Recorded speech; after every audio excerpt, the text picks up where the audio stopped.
बैठक से निकल गई, कह रही थी माइक बंद कर दिया, बोलने का समय नहीं मिल रहा, क्या कहेंगे? आप भी थे उस मीटिंग में। देखिए, उस बैठक में नीति आयोग की उस बैठक में मैं भी मौजूद था और ये सरासर गलत इल्ज़ाम है कि किसी का माइक वहाँ पे बंद कर दिया गया।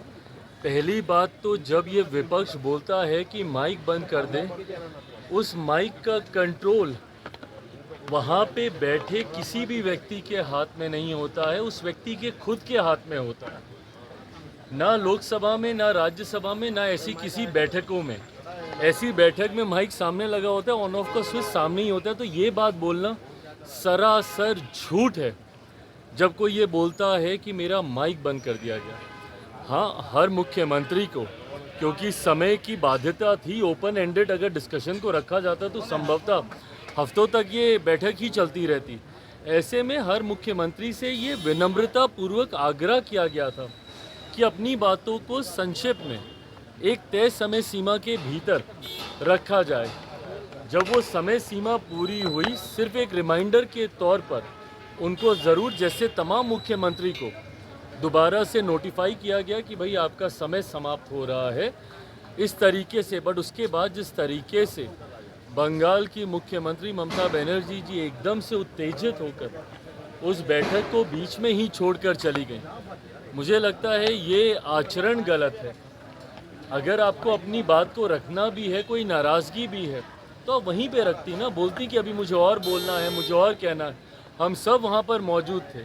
प्रधानमंत्री जी स्वयं उनको सुनना चाहते थे, वित्त मंत्री जी स्वयं वहाँ पे मौजूद थी, वो भी चाहती थी कि भैया क्या बजट को लेकर वो अपनी बातों को रख रही हैं। बट जिस तरीके से उनका आचरण था, इससे ऐसा लगता है कि विपक्ष की पहले से ही ये सोची समझी एक रणनीति का ये हिस्सा था कि वो जाएंगी, हंगामा खड़ा करेंगी और नीति आयोग जिस मकसद के साथ हम लोग वहाँ पर बैठे थे, उसके मकसद को डाइवर्ट कर सिर्फ अपनी ओर पूरा ध्यान केंद्रित करने के उद्देश्य से ये इस तरीके की कार्रवाई की गई है। कांग्रेस के साथ 4 सीएम ने बैठक को अटेंड नहीं किया, कहा बॉयकॉट कर दिया, और उन्होंने कहा कि हमारे साथ बाकी स्टेट के साथ नाइंसाफी हुई है जिस तरीके का बजट आया है। भाई, मेरी समझ के परे है। अगर आपको ऐसा लगता भी है, किसी भी राज्य को अगर ऐसा लगता है कि उनके साथ नाइंसाफ़ी हुई है, तो यही वो उचित फोरम है ना।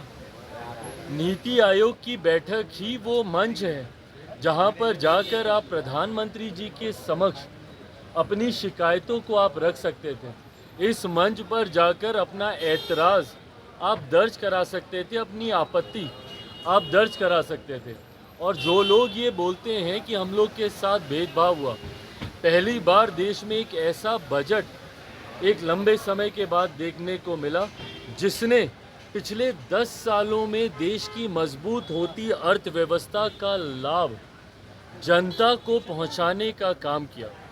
इसमें जहां प्रमुखता से देश के गरीबों का जिक्र किया गया, अन्नदाता का जिक्र किया गया, नारी शक्ति का जिक्र किया गया, युवा शक्ति का इसमें जिक्र किया गया।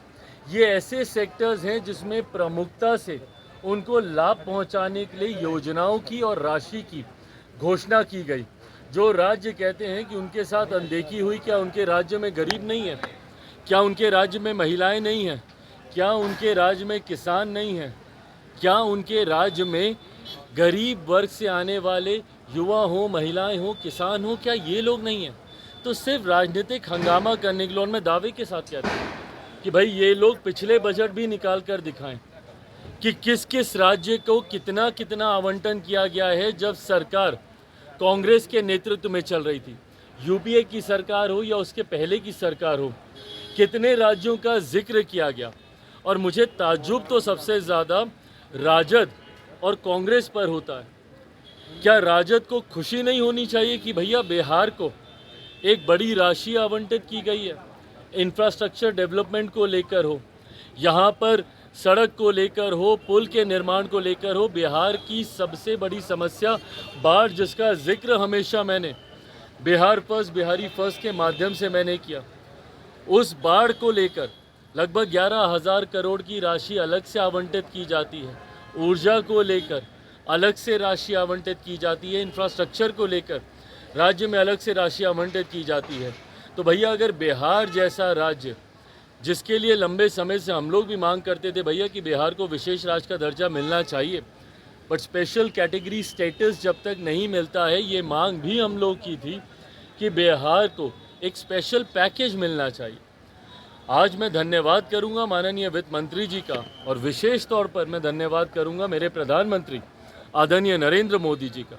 मैं अपनी तरफ से, अपनी पार्टी लोक जनशक्ति पार्टी रामविलास की तरफ से प्रधानमंत्री जी और वित्त मंत्री जी का धन्यवाद करूंगा कि एक लंबे समय से जो बिहार और बिहारियों की मांग थी, उस मांग को सुना गया है, उस मांग को पूरा किया गया है। अगर इस पर भी अगर राजद और कांग्रेस को अगर ऐतराज़ है तो ये वही लोग हैं जो कतई बिहार का विकास नहीं चाहते हैं। नमस्कार, मैं हूं मानक गुप्ता। अगर आपको हमारा ये वीडियो पसंद आया हो तो इसे लाइक और शेयर जरूर करें, और हाँ, हमें सब्सक्राइब और फॉलो करना ना भूलें ताकि आप देश और दुनिया की कोई खबर मिस ना करें। तो जुड़े रहिए हमारे साथ और देखते रहिए